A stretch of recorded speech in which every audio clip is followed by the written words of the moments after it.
이렇게 꺾여 있는 데서 이 부위들을 분리를 하지 않으면 피할 수 있는 경우가 있는 특성을 회로가 이렇게 보면 이런 장착들이 나타나서 이쪽 부분을 치료하면서 뇌에 여기 아까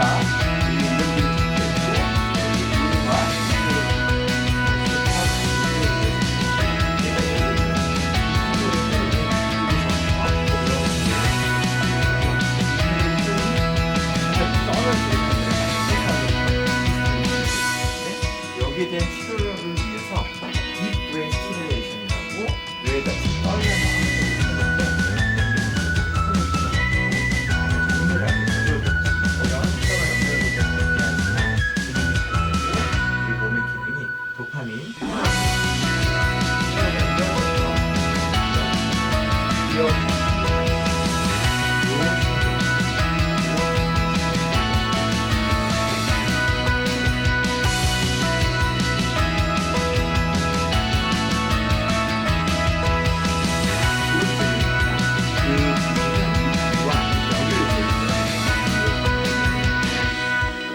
맞추면 됩니다. 네. 다음 학생도 발표해보죠. 다음 학생 발표해보세요. 이제 계획을 보게 될 거예요. 정영지 그렇게 안 받는 데로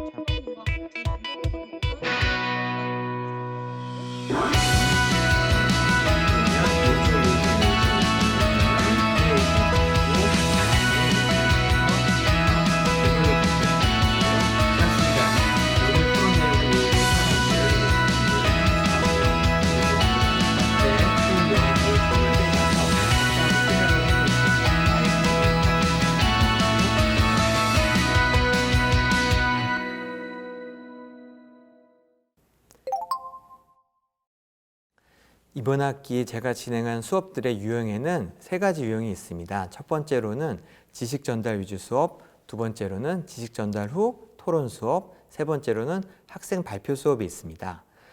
유형별로 설명드리겠습니다. 첫 번째, 지식 전달 수업을 말씀드리면 지식 전달 수업은 제가 사실 한 2년 전부터 주로 미리 녹화하고 녹화된 동영상을 올리는 플립드 러닝 방식을 사용했습니다. 그래서 이번에도 주로 지식 전달을 한 50분간 하는 수업들은 미리 전자칠판이 있는 스튜디오에서 녹화를 한 다음에 그 녹화된 동영상을 제공하고 학생들은 언제나 편한 시간에 볼 수 있게 하였습니다. 학생들의 질문을 받는 방법에 대해서는 저는 몇 년 전부터 단체 메신저 방을 만들고 그 메신저 방 안에서 카카오톡 방 안에서 서로 질문을 던지고 받고 학생들끼리도 서로 질문을 주고받는 이런 쌍방향 소통은 메신저 방으로 따로 하였습니다.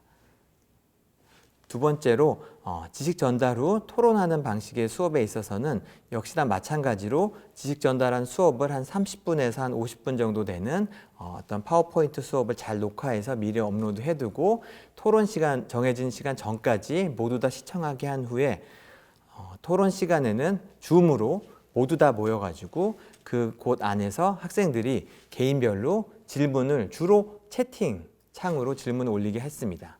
그래서 채팅에 올라온 질문들을 차례대로 답을 하거나 아니면 저와 또 다른 그 강사들이 서로 토론을 하거나 한 방식으로 이런 플립드 러닝 형태의 토론을 진행하였습니다.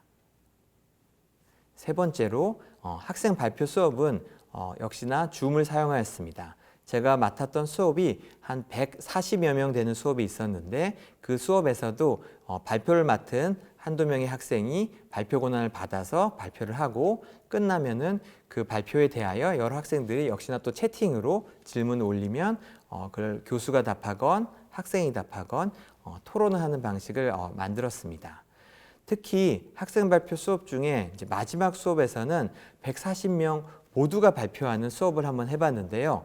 그때는 모든 학생이 짧게 한 4분 정도 발표할 내용들을 준비하게 미리 안내를 한 다음에 그 발표 당일에는 한 140여 명 되는 줌 방을 소회의실 기능을 사용해서 한 열 몇 개의 방에 열 몇 명씩 넣고 각 소회의실 안에서 모든 한 두세 명 학생이 각자 자기 발표를 차례대로 진행해서 약 1시간 동안 모든 학생이 발표를 하고 그렇게 해서 각 조별로 가장 흥미로웠던 발표 학생 한 명씩을 선발해서 그 후에는 140명이 다 같이 모여가지고 그 반별로, 그 조별로 그 가장 흥미로웠던 대표 학생의 발표를 또 다 같이 또 1시간 동안 듣고 그 다음에 약간의 채팅과 토론하는 방식을 했습니다. 그래서 이런 방식을 했더니 그전에는 사실 상상하기 어려웠던 140명 모두가 발표를 하는 그런 수업을 할 수가 있었고요. 또 훨씬 더 원활하게 그 발표도 하고 토론도 하고 하는 이런 걸 해볼 수가 있었습니다. 네, 사실 저는 한 몇 년 전부터 동영상을 찍어서 올리는 건 하고 있었기 때문에 그 자체는 별로 어렵진 않았습니다. 하지만 약간 아쉬웠던 점은 제 수업 중에 일부는 인터랙티브하게 학생을 직접 수업에서 이제 강당에 올라오게 해서 같이 이렇게 몸의 신체의 위치를 보면서 설명하는 그런 방식으로 준비했던 어떤 교재와 소품을 이용한 수업이 있었는데요. 그 수업을 하지 못한 건 아쉬웠습니다. 그리고 또 여전히 쌍방향 의사소통을 하지만 줌에서 모든 학생이 다 카메라를 켜지는 않기 때문에 어떤 표정이나 아니면 이해도를 파악하는 데 약간 어려움이 있었던 게 아쉬웠고요. 하지만 한 학기를 가면서 학생들로 하여금 점차 카메라를 켜는 거를 어떤 의무로 하고 어떤 문화로 했더니 점점 많은 학생들이 카메라를 켜고 서로 쌍방향 교신하면서 좀 많이 좋아진 것 같습니다. 비대면 수업이 시작되면서 누구나 걱정을 하는 이슈이기도 하고요. 또 이전부터도 걱정했던 이슈인데 어떻게 하면 학생이 더 주도적으로 수업에 참여할까? 그러니까 학생의 주도적 참여가 저의 가장 큰 주안점이었습니다. 그런데 제가 생각하기에 이런 상황이 오히려 더 기회가 될 수도 있다는 생각을 했던 거는요. 이제 줌이나 아니면 채팅창 뭐 이런 기능들이 이전에 소외됐던 학생의 참여를 오히려 더 주도적으로 할 수 있는 도구가 되는 것 같습니다. 그래서 오히려 이전에 그 대면으로 그 대형 강의실에 150명씩 앉아서 수업할 때는 질문이 거의 없었는데 줌에 모여서 채팅창으로 질문을 하니까 훨씬 더 많이 몇십 개의 질문이 올라오는 걸 봤습니다. 그래서 오히려 이런 IT 플랫폼을 잘 사용하면 학생들이 자기 주도적으로 뭔가 참여를 할 때 그 걸림돌, 도입 장벽 아니면 마음의 짐이 오히려 줄어드는, 그래서 약간 익명으로 숨어서도 질문할 수도 있고 또 아니면 수업의 진행을 끊거나 남의 말을 중단시키거나 아니면 손을 들거나 하는 부담 없이 가벼운 마음으로 채팅으로 참여하는 모습을 보면서 훨씬 더 나아졌다는 생각을 했고요. 또 아까 그 학생 발표에서도 봤다시피 줌을 했더니 발언권을 얻는 일이 잘 이 소회실 기능이나 몇 가지 기능을 사용하면 또 학생도 좀 익숙해지고 나니까 발언권이나 발표 권한을 가져와서 자신의 슬라이드를 보여주고 하는 일이 오히려 이전에는 못했던 학생의 주도적인 참여가 오히려 더 가능해지는 그런 모습을 보여서 어떻게 조금 더 잘 기획을 하고 플랫폼을 잘 사용하면은 학생들이 그냥 듣고만 앉아 있는 그런 학생이 아니라 주도적으로 참여하고 질문하고 아니면 이끌어갈 수 있는 그런 방향도 찾을 수 있을 것 같습니다.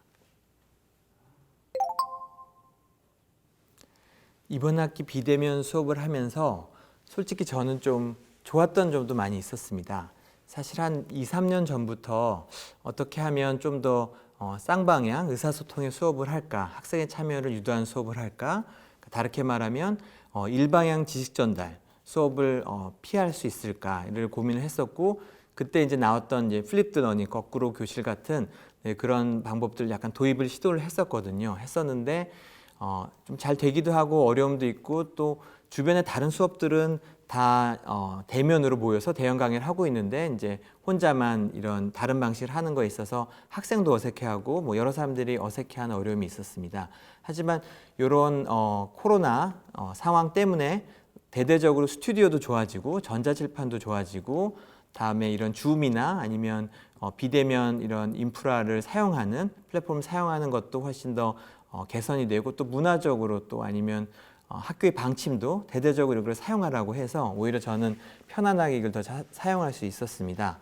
그래서 이때 이제 생기는 고민은 어떻게 하면 이 코로나 때문에 억지로 약간 시작하게 된 면도 있는데, 이제 코로나가 끝나고 난 뒤에 이제 모든 게 자유롭게 대면 수업과 비대면 수업을 섞어서 할 수 있게 되면 그때 어떻게 하면 이 수백 년간 이어왔던 이런 대형 강의실에 일방향으로 한 교수만 계속 떠드는 이런 수업 방식을 이제 피하기 위해서 최근 한 10년 많은 사람들이 여러 IT 기술들이나 발달을 통해서 도구들을 만들었는데 실제로 사용은 별로 안 했던 것 같아요. 저희 주변 교수님들이.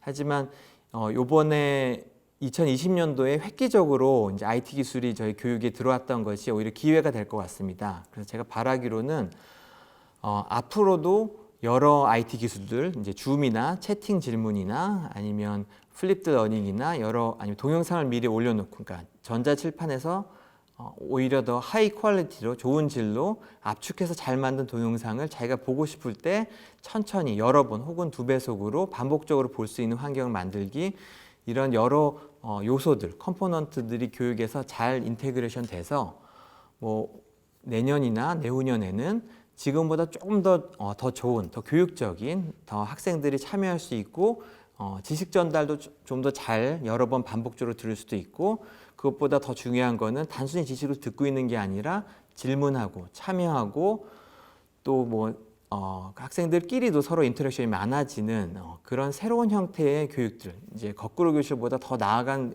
교육들이 줌 같은 새로운 플랫폼 속에서 어떻게 활성화될지가 이제 저의 생각하고 있는 점이고, 그래서 부디 이번 코로나나 이런 상황이 지나가고 난 후에 교육 관련된 여러 연구자들이나 아니면 학내외 여러 교수님들이 새로운 교육법, 어떻게 하면 새로운 플랫폼을 사용해서 대면, 비대면을 융합해가지고 가장 학생 참여를 잘 유도해낼 수 있는 최적의 어떤 솔루션이라든지 아니면 프로토타입을 찾아낼 수 있을지 같이 한번 고민해보고 또 좋은 발전 방안을 만들어 봤으면 좋겠습니다.